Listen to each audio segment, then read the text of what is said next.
Welcome to the Postpartum Coach podcast, where we embrace our needs as moms, we learn to lead ourselves first, then our families, and where we create our own healing from the inside out to find our way to the work we were meant to do in this world. I'm your host, a fellow mom of 3 and a certified life coach, Lizzie Langston.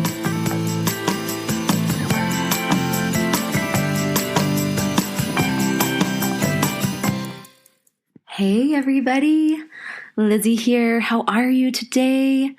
I have to tell you a secret. It is nighttime. It's like almost midnight, but this is so fun because I'm here.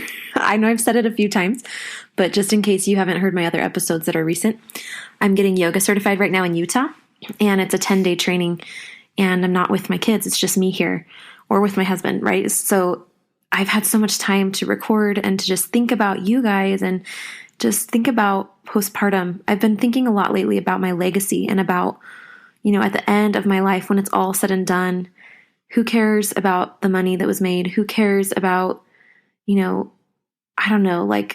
exactly what I offered? Like, what is the impact? That's really what I care about. And I've been just thinking that today, hoping that the impact can be felt into your families. Anyway, I digress. Here's what I want to tell you tonight. I want to talk about something that can get in between you and your healing, and that I want to give you permission to have and to do. And that is self-validation. Now, one of the awesome things about a group coaching program like the one that I run, which again, sorry if you've been listening to all these recent episodes, but if you haven't heard, I have a program that is launching. We've done it once before, but we're going to do it again. July 11th is our first cohort call. You can go to LizzieLangston.com/program to check it out and fill out the short application if you want to get on a consult with me and talk about joining. Anyway, part of the great thing about a group program is validation. It's built into the group program, but sometimes to help us even reach out and get help, no matter what help we choose, we need to validate ourselves. So I was just thinking, so on this podcast, I talk a lot about hope and healing and how healing is possible and how, the negative things you're experiencing can be used for good in your life. And that's all true. But there's a time and a place to believe that. And sometimes before we go to that place where we're in belief and hopefulness, the first place we need to be is validation. Validation is a form of self-compassion, and sometimes your nervous system and even your inner child needs to be heard and to know she is heard and seen.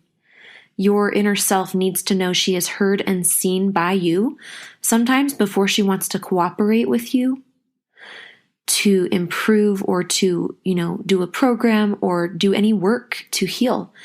So I want you to know that while the podcast that I make and while any self-help information out there is potentially helpful, if you're using it against yourself, then it can do more harm than good. If you are using it as a stick with which you beat yourself or as a measuring stick to judge yourself, to say, oh, well, Lizzie did it this way, or oh, this postpartum mom did it this way, or oh, this person's doing it this way, and they're having success. Why can't I have success? Or they're all chipper about their hard things they're going through. They have so much hope and optimism. Why don't I? I just want you to know that sometimes the right answer isn't to be hopeful or to believe that you can heal. Sometimes you just can't get there. Sometimes the darkness or the overwhelm or the shame or the disgust or the frustration or the isolation and the loneliness, whatever it is, sometimes it's so big. Sometimes the sadness is so disabling that you might feel. And the shock about how you've been showing up or what your life is looking like, compared to how you expected it. Sometimes all of that is just so big and so thick that you cannot get on any sort of bandwagon to cheerlead yourself or to hope. And it doesn't feel authentic. And I want you to know that while that's a huge part of my message, it's okay if you don't feel that way today, or if sometimes you don't feel that way, or if you have not been able to feel that way yet. If you haven't been able to feel hope, if you haven't been able to feel that glimmer of brightness or a little bit of a lift, like there's a way out, that's okay. So there's a couple things I want to tell you. Number one, sometimes you just need to, again, validate. Sometimes you just need to be heard and seen, and your inner self needs you to do that and to accept her and love her in her despair. Have you thought about that?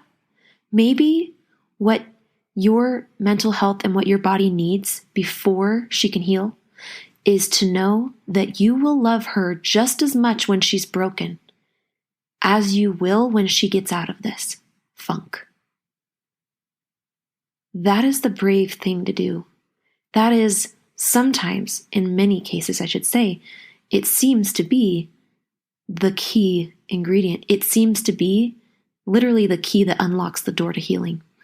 There's a few different ingredients that tend to unlock the door to healing, but that's one of them. So, again, just inviting you not to shame yourself or compare yourself to others or think you should be somewhere else. Okay? There's nowhere else you should be in your healing journey. There's nowhere else you should be. I even talk to my girls in my group program, the Better Than Normal Again, 12 Weeks to Thriving, Postpartum and Beyond.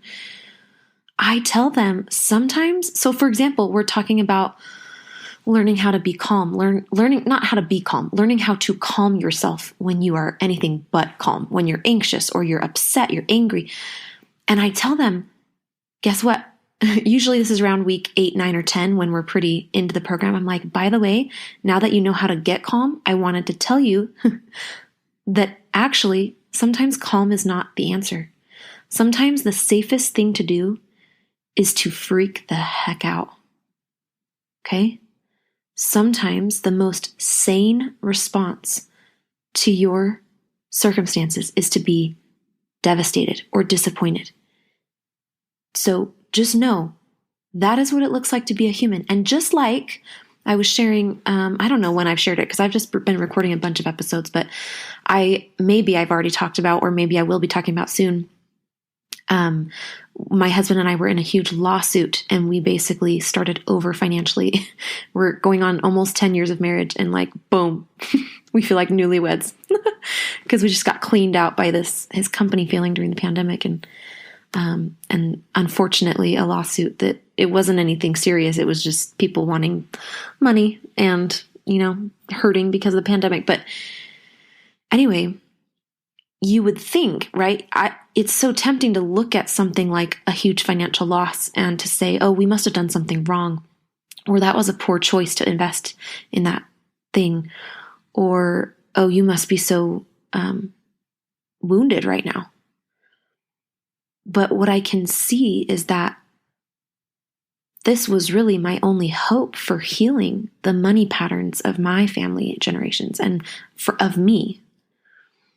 And so you being in shock or grief or sadness or confusion or overwhelm or just utter like freeze response, trauma response over the way you've been feeling lately could be exactly where you need to be. Not just where you are, where you need to be. You might need your karma, right? Before you can hit that dharma. And there is a purpose in the shitty part of the pain. There's a purpose in it. Every time I cuss, I'm like, dang it, now I have to go mark E for explicit on this episode. And then moms might not listen to it when they're around their kids. But I actually really enjoy cussing here and there. So I'm going to just try to own that explicitness that I come up with sometimes. So overall, there's 2 takeaways for you. Number 1, validate yourself. Try it. Like, I want you to try it today because I think you'll be surprised at what an amazingly effective tool this is. And it's not, don't even just do it because it's a tool that's effective, all right? Do it because you love yourself, because you deserve to be loved when you are hurting and broken now more than ever. Our tendency in our culture sometimes is to turn on ourselves when we are weak and low because we don't want that to be who we are. We reject that identity. But listen, broken and low version of you is still you. And so if you haven't been loving yourself and you've been judging yourself and criticizing yourself, stop. You haven't done anything wrong, and I'm not criticizing you for doing it. I get it. I have been there, but that will only drag you deeper into the depressiveness. That will only dig you deeper into the chaos that you're experiencing. I promise. I can say that. All right. So the strategy is compassion, validation, hear yourself, see yourself. Here's a couple ideas. Try writing a little letter to yourself. And you can first start with a letter to her. And maybe you start by expressing your frustration. Maybe you can't get to this compassion or this validation right away. Maybe you just kind of go off on her and you're like, where have you been? What have you been doing? I don't like who I see every day in the mirror. I don't like how you're treating my husband or my kids or my partner or whoever. Okay, so maybe that's where it starts. See if you can melt into some compassion. See if you can get to some places like, I see you, I hear you. But maybe you can't. Maybe your first letter is kind of angry. Then invite her to write you a letter. Now, I'm not creating bipolar people. We all have parts of ourselves, okay? And so it's not actually an extreme idea that you could let her talk, right? There are different parts of ourselves, actually, in the way it all ends up working. It's called parts therapy, like it's a thing. And so it's actually really helpful to let different parts of ourselves have the stage for a minute. And so you could ask the wounded, hurting part of yourself, what does she want to tell you? What would she like you to know? What does she need from you? And then you could even write another letter, where you respond to her and you say, okay, and you set some clear intentions and you say, all right, I'm sorry for this, and I'm going to try to do this a little bit better for you. So try that. Try seeing and hearing yourself, and try loving yourself exactly where you are. Just try it. You might suck at it. It's worth a shot. If and when you would like more help, come apply for the Better Than Normal Again program. I don't know how exactly, but I do have this gift and this way of helping women stop trying to heal and to start healing. I have a way of helping women love themselves in their darkest of times. And guess what? It often, actually, never mind. It doesn't matter.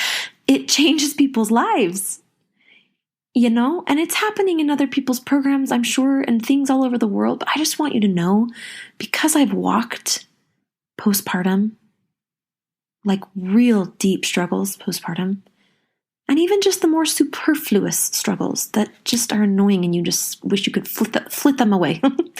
Whatever it is, I have walked a lot of that.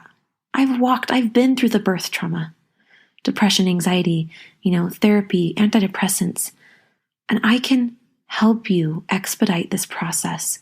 But I'm going to ask you, you're not just going to be doing like a plug and chug process. That's part of my program. But the first part is really falling in love. I know that sounds extreme. I know you might be totally turned off by that. Okay, you don't have to fall in love with your circumstances, but deepening your capacity to love yourself, even when you are a shit show, even when you're a hot mess, even when you are not able to go to the grocery store and to meal plan and meal prep, even when you're a biatch to your husband and you can't figure out why. Sorry, I always say husband, and I know we have friends here that are not married and that are not married to men and all, and I just want you guys to know that I see you. And when I say husband, and I'm working on saying partner, when I say husband, it's just habit, and I'm working on it for you because I want you to be included here and I love you. Okay. So please forgive me as I work on that for all of you, because we all need to be better at being inclusive. Anyway, long story short, if you want to experience that love for yourself and the healing formula that I have that works for women, check out the testimonials, check out all the details, and when you're ready, apply. It's all at LizzieLangston.com/program. I love you guys. We'll talk to you soon. Hi, beautifuls. You heard me. July 11th, we start a brand new cohort of the Better Than Normal Again 12 Weeks to Thriving Postpartum and Beyond program. Applications are now open. If you go to lizzieLangston.com/program, you will see buttons all over the page that say apply now and apply here. While you also get to check out all of the information and details about the program, please just email me, Lizzie@LizzieLangston.com, if you have any questions. Other than that, I will see you on your free 30-minute consult that you get once you've submitted your application. I'll talk to you soon.